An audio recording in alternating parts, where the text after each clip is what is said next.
చూస్తున్నాం. అయితే incident information గౌరవ ముఖ్యమంత్రి గారు పెన్షన్ల పంపిణీ కార్యక్రమంలో చీపురుపల్లిలో ఉన్నారు. పెన్షన్ పంపిణీ చేసి బయటకు వచ్చిన వెంటనే ఇన్ఫర్మేషన్ తెలిసిన తర్వాత ఇమీడియట్ గా ఎంతమంది ఏమైంది, క్యాజువాలిటీస్ ఎన్ని ఉన్నాయి, ఎలా జరిగిందో ఒకసారి ఇన్ఫర్మేషన్ తీసుకోమని ఇమీడియట్ గా నన్ను అక్కడి నుంచి పంపించడం జరిగింది. నేను బయలుదేరిన కొద్దిసేపటికి ఇంకా సారే ఇంత పెద్ద విస్ఫోటనం జరిగిన తర్వాత కంపల్సరీగా నేను వెళ్ళాలి, అక్కడ ఏం జరిగిందో చూడాలి, వాళ్ళందరికీ కూడా భరోసాగా నుంచోవాలని గౌరవ ముఖ్యమంత్రి గారు మీరు అబ్జర్వ్ చేశారు. ఆయన Z+ సెక్యూరిటీ ఉన్న మనిషి, ఒక సెక్యూరిటీ ఎవరు లేరు, బీపీ కార్ లేదు, ఏమీ లేదు. డైరెక్ట్ గా అతను చాపర్ లో వచ్చి ఇక్కడ దిగి కలెక్టర్ గారి కారులోని పర్యవేక్షించడం కూడా మనందరం చూసాం. ఎందుకు ఈ మాట చెప్తున్నానంటే ఒక కమిట్మెంట్ గల ముఖ్యమంత్రి గారు స్పందించిన తీరు గురించి చెప్పడానికి ఇదంతా నేను చెప్తున్నా.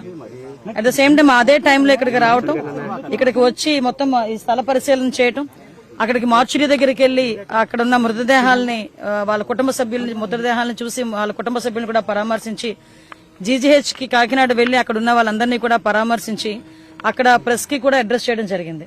ఓవరాల్ గా ఈ దుర్ఘటన నేపథ్యంలో ఎంతమంది అధికారులు అయితే ఇందులోని అంటే రెస్పాన్సిబిలిటీ అంటే కొంత ఇర్రెస్పాన్సిబుల్ గా ఉన్నారు, ఆ నలుగురు ఇర్రెస్పాన్సిబుల్ ఆఫీసర్స్ ని గుర్తించి